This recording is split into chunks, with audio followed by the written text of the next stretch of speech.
I want to talk about the food that's prepared. If you see behind me the backdrop, is Skyle Glembuzi.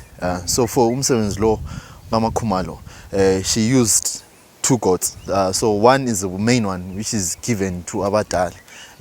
And after slaughtering that goat, what's important is in terms of the blood that's taken out, that's stored, ububende, that's cooked the following day. So it's going to be cooked the day after. So the first day is dance, yabokitwa and the music. So then the second one is one that's also both of them are cooked, but the important one is imbuzi emhlophe, the white goat.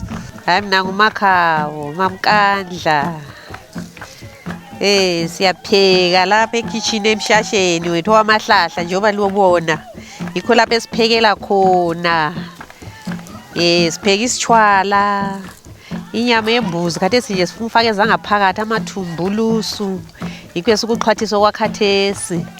Lesitshwala sibile sempuphu yesigayo eyomumbu. Isesiphekayo khathesi. Sibe sesifaka imbhida yena le engadini. Eluhlaza yena le yemanzi yesiphekayo khathesi.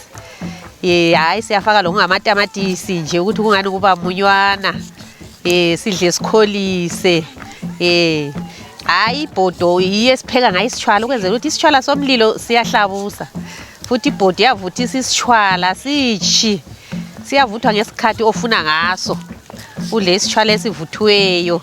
Njengoba lisibona nje abankazana yabonda lapha bayatshintshana ibhodo kwenzela ukuthi kungabi lepundu kungabi lani. Sidle isitshwala esihle. Pheka ngomlilo njengoba libona. Sifaka inkuni ezilamalahle akulalangabe kwenzela ukuthi isitshwala sethu sivuthwe kuhle. Siyahlaba imbuzi emhlophe yesisebenzayo isikhathi sonke. Imbuzi leyo iyahlatshwa igazi layo ububende kuphekwa ububende abantu bazidlele nje bakholise. Isintu sethu asisilahla ngesintu sakudala. Lokho esisikhumbula namhlanje senza isintu. Siqeda nje ukudla kuphakulwe lapha singadla sezikhala ingungu. Sokuchichimba kube njana siqakeze sishaya imvokoko. Sishaya ihlwayi kube mnandi kube njalo. Yikho imicimbi esilawo namhlanje lapha.